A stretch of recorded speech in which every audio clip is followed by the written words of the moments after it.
بسم اللہ الرحمن الرحیم۔ محترم ناظرین السلام علیکم۔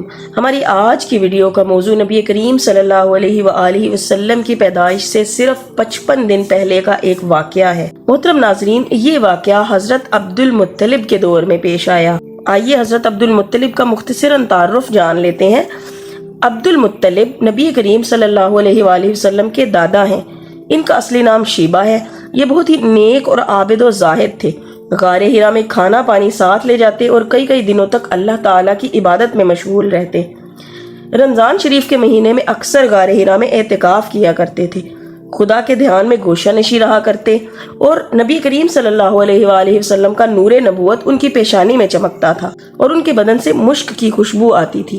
اہل عرب خصوصاً قریش کو ان سے بڑی عقیدت تھی۔ ناظرین محترم، حضور صلی اللہ علیہ وآلہ وسلم کی پیدائش سے 55 دن پہلے یمن کا بادشاہ ابرہا ہاتھیوں کی فوج لے کر کعبہ ڈھانے کے لیے مکہ پر حملہ آور ہوا تھا۔ اس کا سبب یہ تھا کہ ابرہا نے یمن کے دارالسلطنت سنا میں ایک بہت ہی شاندار اور عالی شان گرجا گھر بنایا اور یہ کوشش کرنے لگا کہ عرب کے لوگ بجائے کعبہ کے یمن آ کر گرجا گھر کا حج کیا کریں۔ جب مکہ کے لوگوں کو یہ معلوم ہوا تو قبیلہ کنانہ کا ایک شخص غصے میں جل بھن کر یمن گیا اور وہاں کے گرجا گھر میں جا کر نجاست کر دی۔ جب ابرہا نے یہ واقعہ سنا تو وہ طیش میں آپے سے باہر ہو گیا اور خانہ کعبہ کو ڈھانے کے لیے ہاتھیوں کی فوج لے کر مکہ پر حملہ کر دیا اور اس کی فوج کے اگلے دستے نے مکہ والوں کے تمام اونٹ اور دوسرے مویشیوں کو چھین لیا۔ اس میں 200 یا 400 اونٹ عبد المطلب کے بھی تھے۔ عبد المطلب کو اس واقعے سے بہت رنج پہنچا، چنانچہ آپ اس معاملے میں گفتگو کرنے کے لیے اس کے لشکر میں تشریف لے گئے۔ جب ابرہا کو معلوم ہوا کہ قریش کا سردار اس سے ملاقات کرنے کے لیے آیا ہے تو اس نے آپ کو اپنے خیمے میں بلایا اور حضرت عبد المطلب کو دیکھا کہ ایک بلند قامت، روبدار اور نہایت ہی حسین و جمیل آدمی ہے جن کی پیشانی پر نور نبوت کا جاہ و جلال چمک رہا ہے، تو صورت دیکھتے ہی ابرہا مرعوب ہو گیا اور بے اختیار تخت شاہی سے اتر کر آپ کی تعظیم و تکریم کے لیے کھڑا ہو گیا اور اپنے برابر بٹھا کر دریافت کیا کہ کہیے سردار قریش، یہاں آپ کی تشریف آوری کا کیا مقصد ہے؟ عبد المطلب نے جواب دیا کہ ہمارے اونٹ اور بکریاں وغیرہ جو آپ کے لشکر کے سپاہی ہانک لائے ہیں، آپ ان سب مویشیوں کو ہمارے سپرد کر دیجئے۔ یہ سن کر ابرہا نے کہا کہ اے سردار قریش، میں تو یہ سمجھتا تھا کہ آپ بہت ہی حوصلہ مند اور شاندار آدمی ہیں، مگر آپ نے مجھ سے اپنے اونٹوں کا سوال کر کے میری نظروں میں اپنا وقار کم کر دیا۔ اونٹ اور بکری کی کیا حیثیت؟ میں تو آپ کے کعبہ کو توڑ پھوڑ کر برباد کرنے کے لیے آیا ہوں۔ آپ نے اس بارے میں کوئی گفتگو نہیں کی۔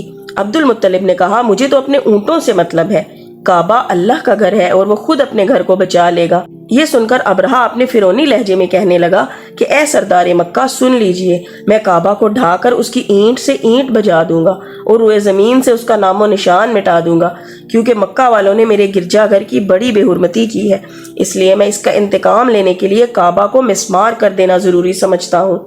عبد المطلب نے فرمایا کہ پھر آپ جانے اور آپ کا خدا جانے، میں آپ سے سفارش کرنے والا کون؟ اس گفتگو کے بعد ابرہا نے تمام جانوروں کو واپس کر دینے کا حکم دے دیا اور عبد المطلب تمام اونٹوں اور بکریوں کو ساتھ لے کر اپنے گھر چلے آئے اور مکہ والوں سے فرمایا کہ تم لوگ اپنے مال مویشیوں کو لے کر مکہ سے باہر نکل جاؤ اور پہاڑوں کی چوٹیوں پر چڑھ کر اور دروں میں چھپ کر پناہ لے لو۔ مکہ والوں سے یہ کہہ کر پھر خود اپنے خاندان کے چند آدمیوں کو ساتھ لے کر خانہ کعبہ میں گئے اور دروازہ کا حلقہ پکڑ کر انتہائی بے قراری اور گریہ زاری کے ساتھ دربار الہی میں اس طرح دعا مانگنے لگے، اے اللہ، بے شک ہر شخص اپنے گھر کی حفاظت کرتا ہے، لہٰذا تو بھی اپنے گھر کی حفاظت فرما اور صلیب والوں اور صلیب کے پجاریوں کے مقابلے میں اپنے اطاعت شعاروں کی مدد فرما۔ عبد المطلب نے یہ دعا مانگی اور اپنے خاندان والوں کو ساتھ لے کر پہاڑ کی چوٹی پر چڑھ گئے اور خدا کی قدرت کا جلوہ دیکھنے لگے۔ ابرہا جب صبح کو کعبہ ڈھانے کے لیے اپنے لشکر جرار اور ہاتھیوں کی قطار کے ساتھ آگے بڑھا اور مقام مخمس میں پہنچا تو خود اس کا ہاتھی، جس کا نام محمود تھا، ایک دم بیٹھ گیا۔ ہر چند مارا اور بار بار للکارا مگر ہاتھی نہیں اٹھا۔ اسی حال میں قہر الہی ابابیلوں کی شکل میں نمودار ہوا اور ننھے پرندے جھنڈ کے جھنڈ، جن کی چونچ اور پنجوں میں 3 کنکریاں تھی، سمندر کی جانب سے حرم کعبہ کی طرف آنے لگے۔